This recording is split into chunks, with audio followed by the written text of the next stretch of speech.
Bengal files મિત્રો, the Tashkent, the Kashmir files, vaccine જેવી એક ભારતની સેન્સિટિવ કહેવાય એને રિયલ ઇવેન્ટ્સ ઉપરથી બનેલી ફિલ્મો જે છે તેના ડાયરેક્ટર એટલે કે વિવેક અગ્નિહોત્રી લઈને આવ્યા છે નવી ફિલ્મ ધ બેંગાલ ફાઇલ્સ.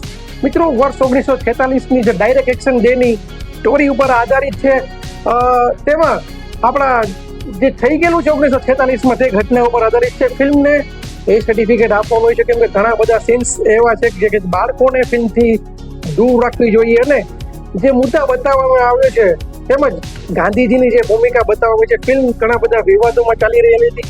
હવે જોવાનું એ રહ્યું કે લોકો આને સત્ય માનશે કે પછી એક ફિલ્મ માનશે એ તો જોવાનું રહ્યું. પણ જે રીતના આપણે ગૂગલ્સમાં ને બધે સર્ચ મારીને જોયું છે તો ડાયરેક્ટ એક્શન જે એ બનેલો છે, ન્યૂઝપેપર્સમાં બધું આવેલું છે, ગાંધીજી વિશે જે બતાવવામાં આવ્યું છે તે પણ, અને ખાસ કરીને ગોપાલ પાઠા જેમની એક સનાતન ધર્મ માટેનો એક જે હીરો છે જેને આપણે ક્યારેય ઇતિહાસમાં જેને નામ લેવામાં નથી આવતું તેના વિશે બતાવવામાં આવ્યું છે. એટલે કે ઓવરઓલ ફિલ્મ 3 કલાક ને સમથિંગ 20 મિનિટ જેવી ફિલ્મ છે. બહુ લાંબી ફિલ્મ છે પણ ડાયલોગ્સ વધારે છે. અને જે ફિલ્મના ટ્રેલરમાં આપણે જોયું છે પહેલી 1 કલાક આખો સેટઅપ ગોઠવાશે, શું બધી એ સમયની જે રણનીતિ હતી એ સમયે શું થઈ રહ્યું હતું એ સમગ્ર ડાયલોગ્સ પહેલી 1 કલાક કંઈ આવશે નહીં.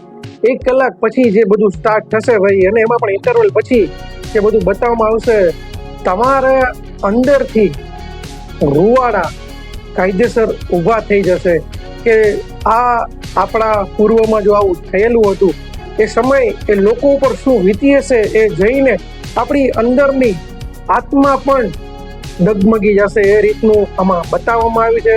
અને સત્ય શું છે એ તો આપણા ઇતિહાસકારોને બધા જાણશે, પણ ખરેખર આ ફિલ્મ ખૂબ જ વ્યવસ્થિત રીતે અને જે રીતે બતાવવી જોઈએ એ રીતે બતાવવામાં આવી છે.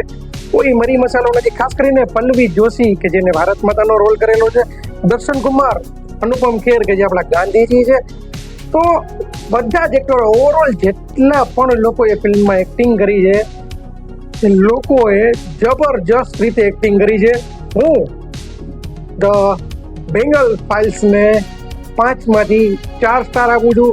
ફિલ્મનું જે ઐતિહાસિક જે છે એ તો ઇતિહાસકારો નક્કી કરશે, પણ જોઈને ખરેખર એક હૃદયમાં એક આહ નીકળી જશે. અને ખરેખર મિત્રો એવી હૃદયસ્પર્શી ફિલ્મ અગ્નિહોત્રી જે બનાવેલી છે તો ખરેખર આ ફિલ્મ જોવા જેવી છે, જોવી જોઈએ. અને જો તમને મારો વિડીયો પસંદ હોય તો અન્ય લોકો સુધી શેર કરી દેજો. કોમેન્ટ કરજો વિડીયો તમને કેવા લાગે છે, કંઈ પ્રોબ્લેમ હોય તો કોમેન્ટમાં લખી નાખજો. બસ મળીશું આ વિડીયો સાથે, ત્યાં સુધી કલ્પેશ ગમારાના આ સૌને ભારત માતા કી જય, વંદે માતરમ.